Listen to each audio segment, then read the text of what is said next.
The house felt unbearably hollow after the funeral, each room thick with the echoes of a life now gone.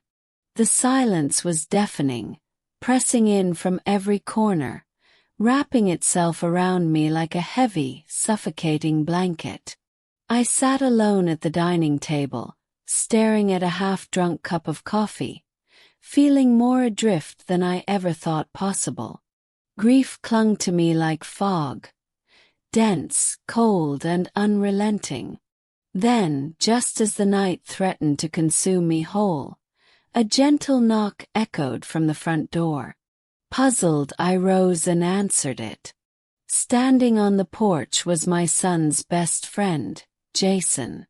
But he wasn't the carefree boy who used to crash on our couch after gaming marathons. He looked older now, taller, broader, and etched with a seriousness that only life's trials could bring. For a long moment we stood in silence. The air between us was thick with memories and things unsaid. "I'm so sorry for your loss," he finally said, his voice deeper and steadier than I remembered. I nodded, unable to speak. Grief had stolen so much from me.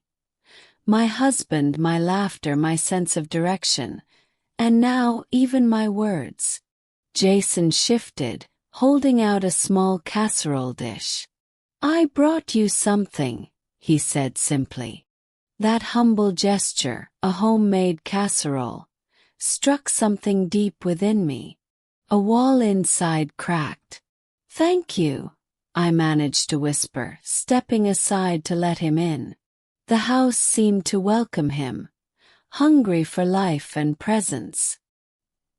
He placed the dish gently on the kitchen counter, then turned to me, his expression soft but serious. "How are you holding up?" he asked gently, eyes searching mine, not with pity but with genuine concern. I gave a tight, broken smile. "Surviving," I said, my voice catching. Then, unexpectedly, Jason reached for my hand, not in a brief, obligatory way, but with a steady, grounding touch. I should have pulled away. I wanted to hide, to retreat into my sorrow. But something within me resisted. I needed this human connection, a reminder that I was still here, still alive. "Would you like me to stay a while?" he asked, his voice quiet, tentative. I glanced around the dim, still house. My eyes landed on the family photos that still lined the hallway walls. The silence pressed down again like a weight on my chest. "Yes," I said before I could second-guess it. "Please."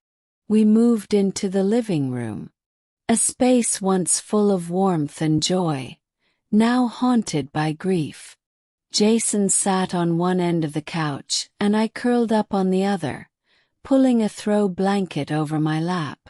We sat in companionable silence, the only sounds the low hum of the refrigerator and the creaks of the old house settling. It was strange how natural it felt to have him there. Like a thread tying together what was lost with whatever uncertain future lay ahead. We started talking, first about surface-level things. His job, the neighborhood, college life. Slowly, the conversation deepened. He asked about my husband, what I missed most. Such a simple question, but it unraveled me. I began to speak about the late-night laughter, quiet mornings, and glances that said everything without a single word. Things I hadn't shared with anyone, afraid they'd crush me if I said them out loud. Jason didn't interrupt. He didn't try to offer solutions. He just listened.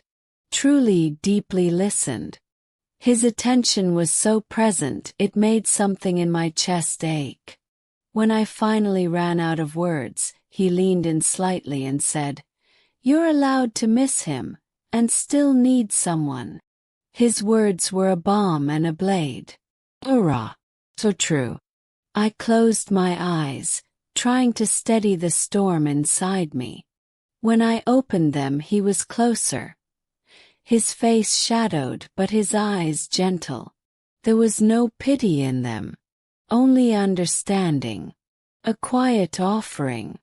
In that moment, I felt like I stood on the edge of something unknown, something both dangerous and full of promise. My heart beat faster. It had been so long since someone looked at me like that. Not with pity, but with longing. Not like I was broken, but wanted. The space between us hummed with energy. My breath caught. And then I let myself wonder. What if moving forward didn't mean forgetting? What if it meant discovering something new, something healing amidst the loss? Jason must have sensed the shift in me because he smiled. A slow, tentative smile that seemed to carry 100 unspoken possibilities. I didn't know where this would lead. But for the first time in ages, I wasn't afraid. He shifted slightly, his knee brushing mine, and the simple contact made my breath hitch. I could have pulled away. Pretended it meant nothing. But I didn't. I stayed still, letting the warmth seep into my cold, hollow spaces. He looked into my eyes again, offering me every chance to retreat. I didn't take it. Without thinking, I reached for his hand. His skin was warm, steady, slightly rough. I wrapped my fingers around his. He turned his palm upward, interlacing our fingers. A simple, intimate gesture that made my throat tighten. I'd forgotten what it felt like to be touched like that.